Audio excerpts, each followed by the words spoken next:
बिस्मिल्लाहिर्रहमानिर्रहीम। आइए मैथ को आसान बनाएं। Mathematics class 8, domain 1 numbers and operations, सब domain 3 square roots and cube roots. आज हम करने जा रहे हैं exercise 1.10 question number 12। Question number 12 is given the area of a square shape lawn is 62,500 square metres. एक मुरब्बा शक्ल का लॉन है जिसका एरिया यानी कि रकबा हमें दिया हुआ है 62,500 स्क्वायर मीटर्स या मुरब्बा मीटर। A wooden fence is to be laid around the lawn.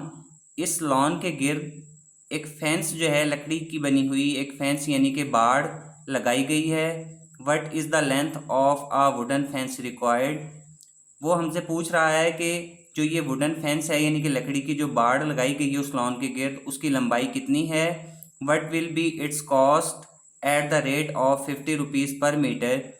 वो कहता है टोटल कॉस्ट कितनी होगी, टोटल जो बाड़ हमने लगाई है फेंस लगाई है उसकी कॉस्ट कितनी होगी अगर 1 मीटर की कीमत 1 मीटर बाड़ लगाने की कीमत 50 रुपीज़ हो। तो आइए चलते हैं क्वेश्चन नंबर 12 के सोल्यूशन की तरफ।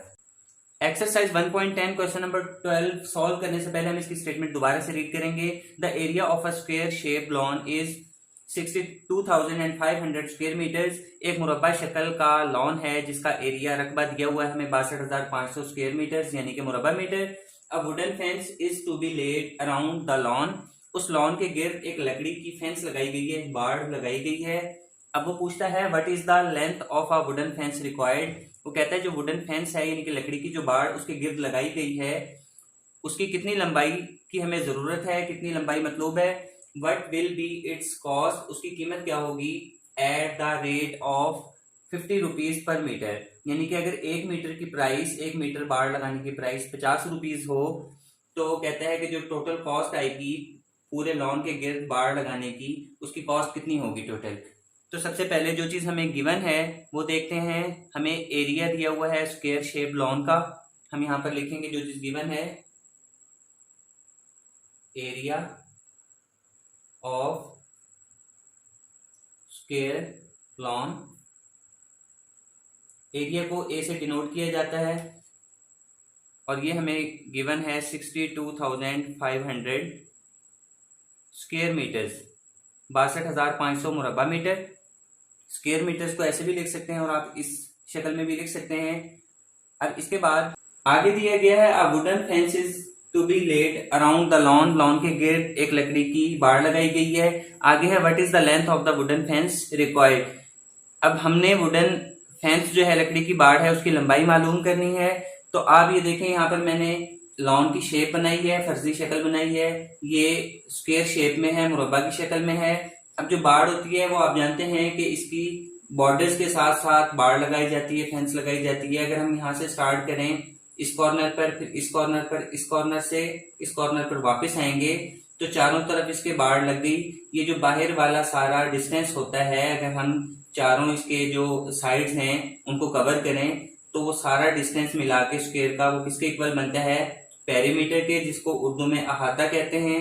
यानी इसका मतलब क्या है कि हमने जो लेंथ मालूम करनी है वो एक्चुअली पेरीमीटर यानी कि अहाता मालूम करना है।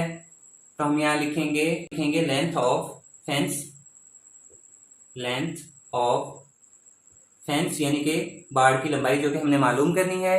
और अभी मैंने आपको बताया है कि जो टोटल फेंस लगेगी, जो लेंथ है इसकी टोटल, वो पेरीमीटर कहलाएगी क्योंकि इसका बाहर वाला जो डिस्टेंस है इसके बॉर्डर के साथ साथ का उसको पेरीमीटर या अहाता कहते हैं।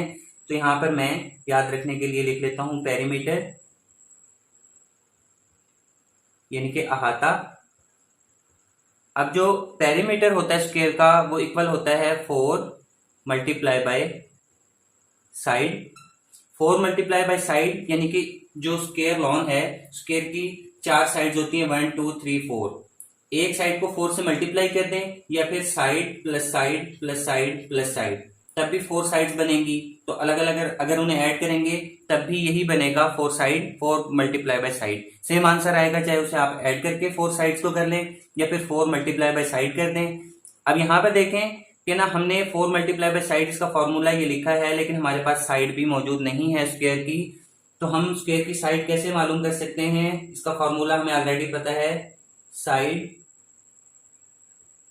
Of the square is equal to, जब साइड मालूम करनी है तो हम एरिया का स्क्वायर रूट यानी कि जजर ले लेते हैं और उससे हमारे पास साइड आ जाती है स्क्वायर की। तो एरिया हमें गिवन है, यहाँ पर ये गिवन है 62,500 स्क्वायर मीटर्स, 62,500 मुरबा मीटर। अब इसका हम स्क्वायर रूट निकाल सकते हैं, जजर निकाल सकते हैं रूट डिवीजन मेथड से 62,500। अब पेयर्स बनाते हैं राइट से लेफ्ट, ये 2 पेयर्स बन गए और 6 अकेला रह गया। तो 6 को हम 2 पर ही डिवाइड कर सकते हैं रूट डिवीजन में, क्योंकि सेम नंबर इस्तेमाल होते हैं। अगर 3 करेंगे 3 3 बनाएंगे, इससे ज्यादा हो जाएगा, 2 2 4 बनेगा, ये सूटेबल है। अब 6 में से 4 माइनस करें तो 2 रिमाइंडर आता है। इसके बाद नेक्स्ट पेयर है 25 जो है वो हम नीचे उतारेंगे पेयर की शक्ल में। इसको डबल करके हमेशा की तरह लिखेंगे, इसको डबल करेंगे तो 2 + 2 4 हो जाएगा। अब 4 के साथ यहाँ पर और यहाँ पर कोई सेम नंबर यूज करना है जिनको मल्टीप्लाई करें कि आंसर हमारा 225 या इससे कम आए। तो हम 4 के साथ सिंपली, क्योंकि लास्ट में 5 नजर आ रहा है इसलिए मैं इसको 5 से ही मल्टीप्लाई करके देख लेता हूँ। 5 5 25 का 5 यहाँ पर लगाएंगे और 2 कैरी, 5 4 20 में 2 ऐड किए तो 22। ये हमारे पास 225 225 आ गया। इसका मतलब है कि हम यहाँ पर और यहाँ पर 5 ही लगाएंगे। 45 को 5 से मल्टीप्लाई किया तो यहाँ पर 225 225 आया हुआ है, माइनस किया। सेम नंबर्स आपस में माइनस हो रहे हैं, कोई रिमाइंडर नहीं आएगा। इसके बाद नेक्स्ट पेयर है जीरोस का, तो जीरोस का पेयर नीचे उतारेंगे और सेम उसी पैटर्न पे इसको डबल करके लिखेंगे। 25 + 25 50 हो जाएगा, 50। अब इस 50 के साथ यहाँ पर और यहाँ पर कोई ऐसा नंबर यूज करना है जिनको मल्टीप्लाई करें तो आंसर हमारा 0 आए, तो डेफिनेटली हमें 0 से ही मल्टीप्लाई करना पड़ेगा, क्योंकि 0 किसी भी नंबर से मल्टीप्लाई होकर आंसर 0 देता है। 500 को जब 0 से मल्टीप्लाई किया तो 0 आंसर आया, रूट डिवीजन प्रोसेस एंड हो गया और हमारे पास इस रूट डिवीजन का आंसर 250 आया। तो यहाँ पर हम 250 लिखेंगे इसका स्क्वायर रूट, और जो इसका रूट है वो स्क्वायर रूट है वो स्क्वायर से कट जाएगा और यहाँ पर अकेला मीटर रह जाएगा। ये हमारे पास साइड आ गई है स्क्वायर शेप लॉन की। अब हमने इस साइड का करना क्या है, हमने इससे पेरीमीटर यानी कि लेंथ ऑफ फेंस फाइंड करनी है। तो हम यहाँ पर निकालेंगे पेरीमीटर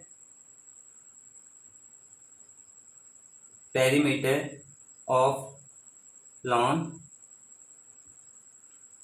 अब पेरीमीटर का फॉर्मूला यहाँ पर लिखा था 4 × साइड, 4 × साइड।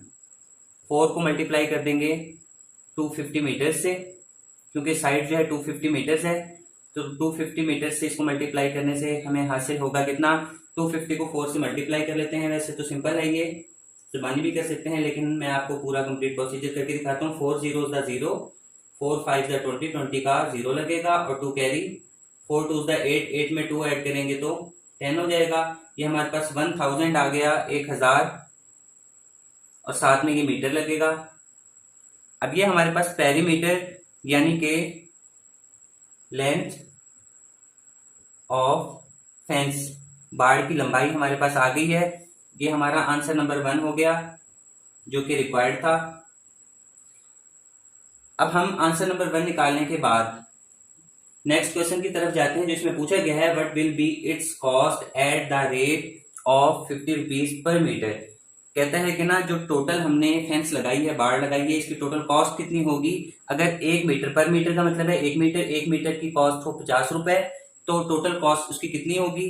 तो हम पहले भी फॉर्मूला यूज करते आए हैं कि total cost is equal to total distance या टोटल लेंथ, दोनों लिख सकते हैं, मल्टीप्लाई बाय रेट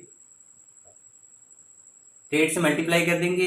इसकी मिसाल बिल्कुल ऐसी ही है कि अगर हमारे पास जो है वो 10 मीटर की जगह हो और 1 मीटर का रेट जो है वो 2 रुपए हो, तो हम क्या करेंगे, 2 को 10 से मल्टीप्लाई करेंगे, 20 आ जाएगा, वो 20 टोटल कॉस्ट होगी। सेम इसी पैटर्न पर टोटल कॉस्ट हमने निकालनी है। टोटल डिस्टेंस हमारे पास है ये वाला 1000 मीटर्स और रेट हमें गिवन है यहाँ पर 50 रुपीज पर मीटर। तो इसके जरिए हम निकाल सकते हैं आसानी से। टोटल कॉस्ट लिखेंगे यहाँ पर,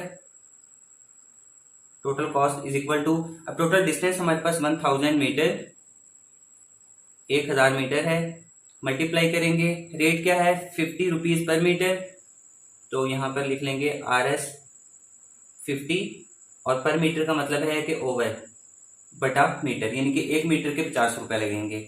अब ये वाला मीटर ऊपर है, ये वाला बटा के नीचे है, ये इससे कट जाएगा। पर मीटर इसी तरह से लिखा जाता है ओवर में, यानी कि बटा में लिखा जाता है। यहाँ पर हमारे पास रुपीज़ हैं और ये 50 और 1000, तो हम अगर 1000 को 50 से मल्टीप्लाई करें तो हमारा आंसर 1000।